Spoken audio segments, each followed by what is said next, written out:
Hola queridos estudiantes, en esta cápsula mini clase vamos a trabajar análisis de un texto narrativo, estrategia e idea principal a partir de un mito mapuche para séptimo básico. Hola niños y niñas, ¿cómo están? Espero que estén muy bien junto a sus familias.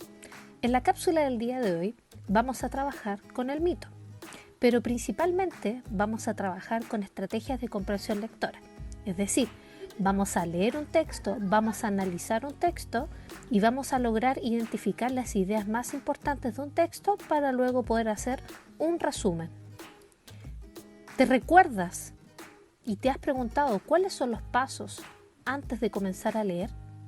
¿Será que solamente tengo que comenzar a leer o deberé analizar un texto y tal vez pensar cómo comenzar a leerlo a partir de las imágenes, qué personajes tendrá, de qué tratará?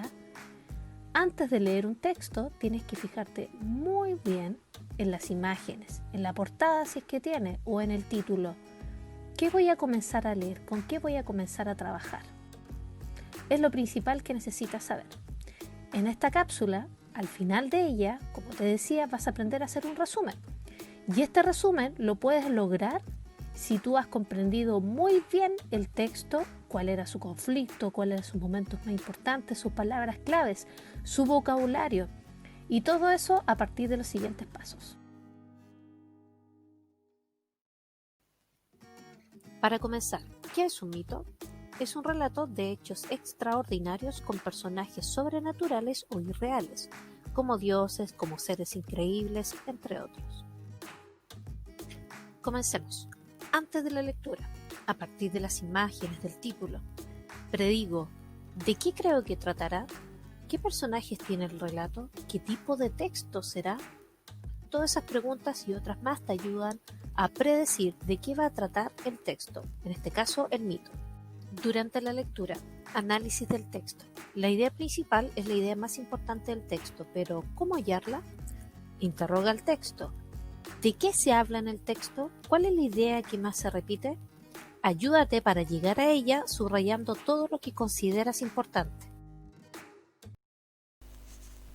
Queridos estudiantes, aquí les presento un mito mapuche, preparándolos para lo que será la efeméride de Huitripán, Año Nuevo Mapuche. El mito mapuche, que vamos a analizar a grosso modo, es las lágrimas de la luna.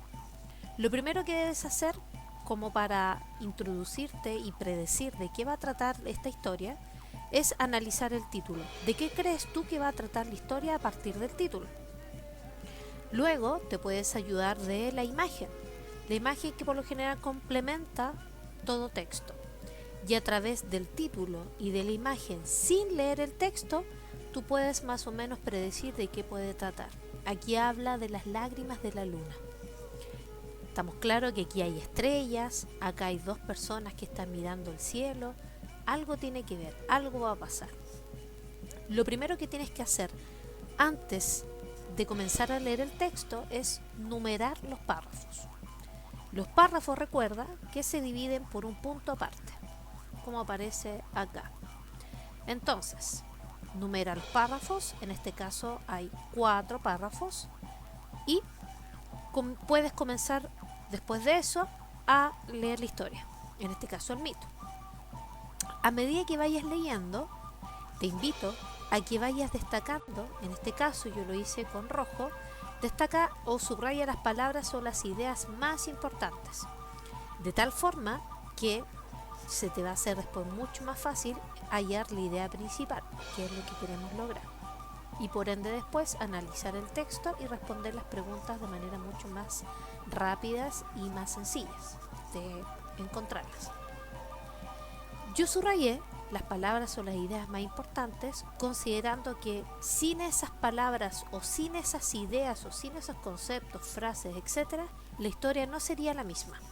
En este caso, identifiqué los personajes principales y identifiqué que eran la luna y el sol, que se casaron muy enamorados. Pasaban los días recorriendo el cielo, juntos cuidando de todos los mapuches. Con el paso del tiempo hubo una separación.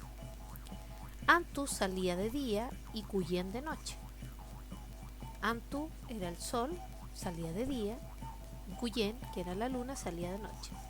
Pero Antu, el sol, un día quedó mirando una hermosa doncella, que era un astro dorado, es decir, un lucero, es decir, ya va teniendo un poco más significancia esta imagen porque el lucero es una estrella, hasta que finalmente identifiqué la última gran idea, donde dice que los vio besándose muy enamorados y sin poder contener su pena, Cuyen, es decir, la luna, y lloró tanto, tanto, que ese llanto llegó al Mapu, o sea, a la tierra, y así se formaron los hermosos lagos del sur. La idea principal puede estar al comienzo o al final. La idea principal es la idea más importante. Hazte la siguiente pregunta para identificarla. ¿De qué trataba el texto? Si el texto tenía como título Las lágrimas de la luna, ¿dónde podrá estar la idea principal? ¿Estará acá, donde dice que por qué tuvo tanta pena? Se formaron, a través de esas lágrimas de la luna, se formaron los hermosos lagos del sur. ¿O será que la historia comenzó con que hubo una antigua leyenda mapuche donde la luna y el sol se casaron muy enamorados? Tal vez ya te diste cuenta, y es que la idea principal, como te podrás acordar de lo que te expliqué, va al comienzo o al final de la historia, y en este caso está aquí la idea más importante del texto. A ver si entendimos. Por ejemplo, estás en otro país, deseas hablar con tu familia y decidiste enviar un correo electrónico. Planificas. ¿Cómo es la idea que quiero transmitir en esta carta? ¿Qué quiero decirles? La idea principal es eso. Es la que expresa la información más importante del texto, ya que sin ella el relato no tiene fundamento. Actividad. A partir del mito de Lágrimas de Luna, identifica y registra en tu cuaderno de lenguaje cuál es la idea principal y argumenta por qué piensas que es esa la idea más importante del mito mapuche leído. Después de la lectura, ya puedes ir en esta parte resolviendo preguntas más complejas como por ejemplo, ¿qué otro mito te recuerda este leído? ¿Qué sabes tú de la creación de los océanos? ¿Con qué teoría o mito te quedarías? ¿Qué te gustó y no del mito leído? Y por último, podrías realizar un resumen donde sintetice todo el mito en menos extensión, pero esa actividad la dejaremos para una próxima cápsula. Y para finalizar esta cápsula, te invito a descubrir más sobre la cultura araucana, sobre su deporte, medicina, arte, lenguaje, entre otros temas. Y envíeme la idea principal de uno de estos temas a lenguajejrl@gmail.com. Recuerda que todo esto lo vamos a trabajar después en un proyecto de Witripacto. Que estés muy bien.